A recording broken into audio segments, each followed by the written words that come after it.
Choosing the right tire for your off-road vehicle can be a very difficult decision. Do you go with an all-terrain or a mud terrain? Well, choosing one or the other may mean you get some advantages in one thing and some compromises you have to make in another. Do you want a tire that's aggressive in the mud? Well, maybe it won't be so quiet on the road. Or do you want a tire that gets high mileage? Well, then maybe it won't have a super soft compound on the rocks. There's advantages and compromises to both of these tires, and today we're going to talk through some of those and try to figure out which one of these tires might be best for you. Stay tuned.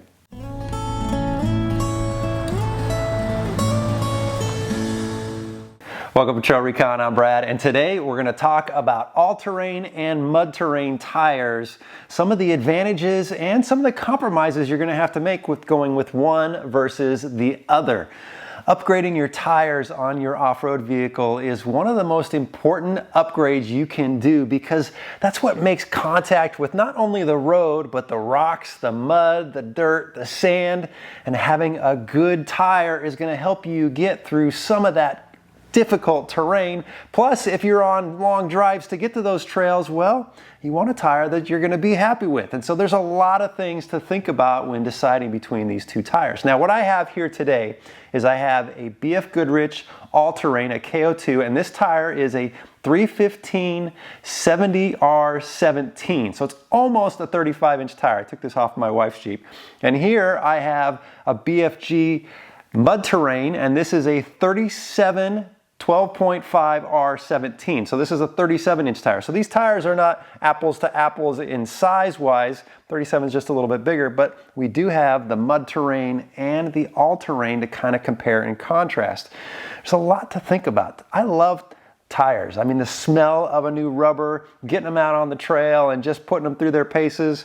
But there's some advantages and disadvantages to both of these, and I want to talk about that. But first, let's just talk about some general things to look for on the sidewall of a tire, and then we'll talk about some of the big differences.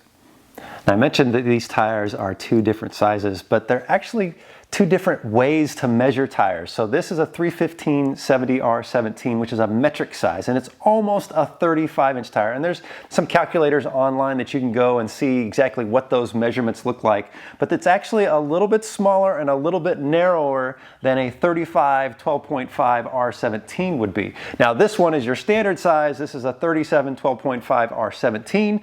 A lot of folks love running 37s just because they're bigger, they're more aggressive, and they look good, but a 35 will get you most places. So when you're looking at the sidewall, you're going to see whether or not it's a metric or a standard number. Another thing to look at is the date code on the tire, especially if you're buying some used tires for somebody. You want to know how old those tires are.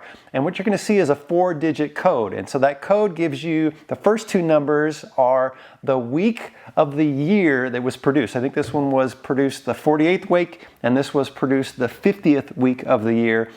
And they were both produced in 2021, which is the last number. So 4821 means this was produced in the 48th week of 2021. The other thing you want to look at is the load rating. Now, these ones have two different load ratings. This one's a D and this one's a C. Sometimes you will see E's. There's other ones, but those are pretty much the ones that we're going to deal with in the off-road environment. What that means is those tires can handle a certain amount of load and tire pressure, the PSI in the tire, depending on that load rating. And the manufacturer is going to specify all of that on the sidewall. You want to look at that. The PSI rating on the sidewall sometimes can be pretty high, sometimes it can be kind of low. And I'm going to give you an example. I have the Ram Power Wagon, and that truck requires me to run 65 PSI in the tires. So I want to make sure that I choose a tire that handles that PSI. Neither one of these do. I think the max on this one is 45 and the max on this one is 50. And that does not mean that you should max those out. You want to go with what the manufacturer recommends for the tire pressure, but you want to make sure that you can at least meet or exceed that PSI. So something to think about. The next thing on the sidewall that you want to look at is it an LT tire or is it a P tire? For an off-road vehicle, typically we're going to want an LT, a light truck tire. We don't want a P, which is a passenger tire, because an LT tire is going to be stronger. It's going to be a little bit more durable. So you want to make sure that you're getting LT. The next thing you can look at is to see if these are mud and snow rated. But that term is used generally throughout a lot of tires, so that doesn't really necessarily mean that just because these are mud and snow rated that they're going to perform equally in the mud and snow. Both of these tires are mud and snow rated. So just some things to look at on the sidewall. Now let's talk about some of the advantages and some of those compromises you're going to have to make between these two tires. One important factor to discuss when deciding between an all-terrain and mud terrain, and this is really just tires in general. I think this is a topic that's typically overlooked, and that's the weight of the tire. Now, if I had two 35-inch tires and one was an all-terrain and one was a mud terrain, this one would weigh 69 pounds and this one would weigh 75 pounds. That's a 6-pound difference going from an all-terrain to a mud terrain. And why does that matter? Well, it matters because if you multiply that times 4, that's 24 extra pounds of rotating mass. And so starting your vehicle, when you press on that accelerator, your vehicle is going to have to work harder to get those tires moving. And also when you go to stop, your brakes are going to have to work harder to stop it, and it's going to take you longer to stop. And that's a very important thing to consider. Plus, the rotating mass is going to put more stress on your suspension components and your steering components. Typically, when you go with a larger tire, you're going to have to push that tire out a little bit. So you're going to have a little bit more aggressive backspacing with the wheel. And that means you're pushing that leverage on the suspension, maybe the axles, out further. And so that weight out further is going to put more tension on all your suspension components. So a mud terrain is typically going to weigh more than an all-terrain, but just in general, you should always be paying attention to the weight of your tires. Next, let's talk about road noise, because for most folks, their off-road vehicle spends way more time on-road than it does off-road. And look, I have been in off-road vehicles that had extremely loud, aggressive tires, and on a long trip, sometimes that's just not a whole lot of fun. These KO2s I have used for years, and they are very quiet. They're very smooth on road. This is, for an overlander, this is a really good tire. These mud terrains, while they are not really loud, they are notably louder than these all-terrains. So it's something you need to factor in. Look, if you're really worried about it, then maybe you want to go get an all-weather tire, which is not going to be as good off-road as this tire, but it's going to be nice and quiet. If you don't care about road noise and you just want to get as aggressive as you can get some tires that are much louder than a mud terrain, rock crawling tires and Baja tires. It's just something that you need to think about, because I have had some mud terrain tires in the past that were not terribly loud when I got them, but after about 10,000 miles, boy, they got really, really loud. I haven't had that problem with these tires, but again, I will say these KO2s, these are a really quiet tire on the freeway. All right, now let's talk about the tread differences between these two tires.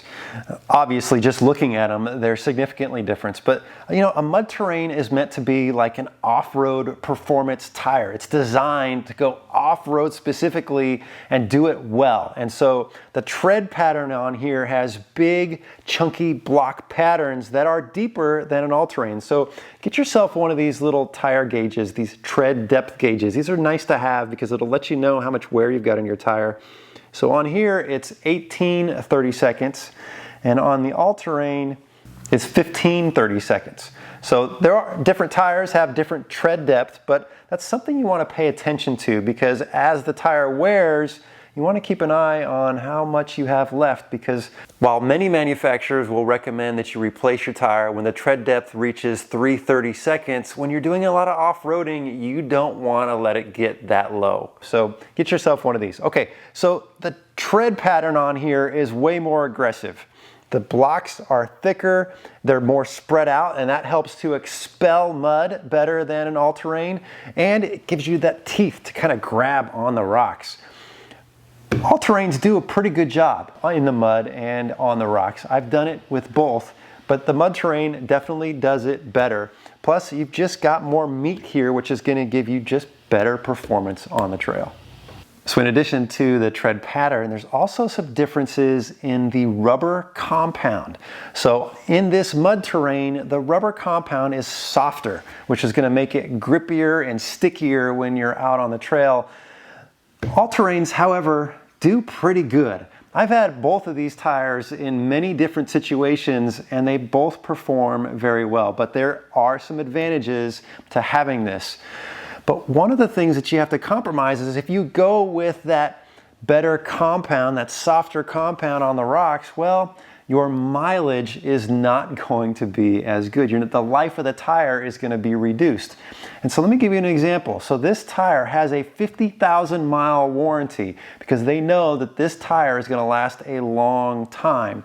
Whereas the mud terrain tire doesn't have a mileage warranty, it has a tread depth warranty. So when this tire gets to 3/32 of tread depth, the warranty expires. In my experience, you get about half the life out of a mud terrain than you would an all-terrain. All-terrains, if you rotate them frequently and do a good job, you can get a lot of life out of these. A mud terrain, you have to rotate frequently because that soft compound is going to wear quickly. You don't want to get uneven wear. Make sure that you're rotating them at least every 5,000 miles, if not more. Something definitely to think about.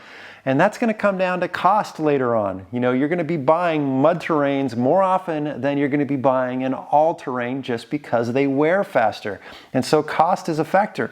Mud terrains, if I was to have two 35-inch tires here, mud terrains are about $35 more per tire. So not only am I going to have to buy these tires more often, but they're more expensive. Again, we're buying these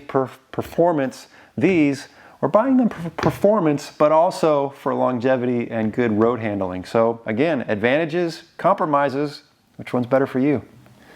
All right, now let's talk about the sidewalls of these tires because they are very different. And we mentioned that there are sidewall ratings, but that does not translate into the actual thickness or puncture resistance of these two tires. If we were to do cutouts of these, you would see that the mud terrain is actually thicker than the all-terrain. Again, this is your off-road performance tire. It's meant to be durable and rugged and grip out on the trail. So it's built a little bit thicker to prevent punctures. And I think that's why it's a little heavier.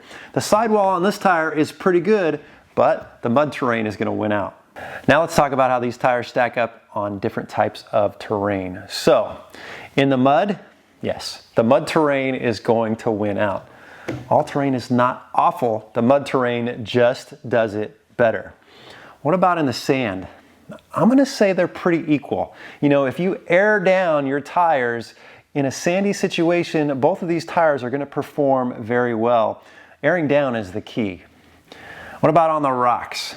Well, I've had both of these tires on the rocks and honestly, they've both performed really well, but this is your performance tire on the trail. So it's gonna bite better on the rocks, it's gonna grip better, and you're gonna have better sidewall thickness and puncture resistance. So mud terrain wins out there. Now, what about in the snow? Well, I'm in Southern California and we don't get in the snow very often, but I have had both these tires in the snow, and from my experience and my understanding from others, the all-terrain is a better snow tire. Now, what about just a standard gravel road? Well, they both do well. I would give them equal praises on a standard trail, dirt and gravel. They're both going to perform well and they're going to hold up great. I've never had a problem with either one of these. Both these tires perform well in all those types of terrains. There's just some slight advantages and compromises in each one.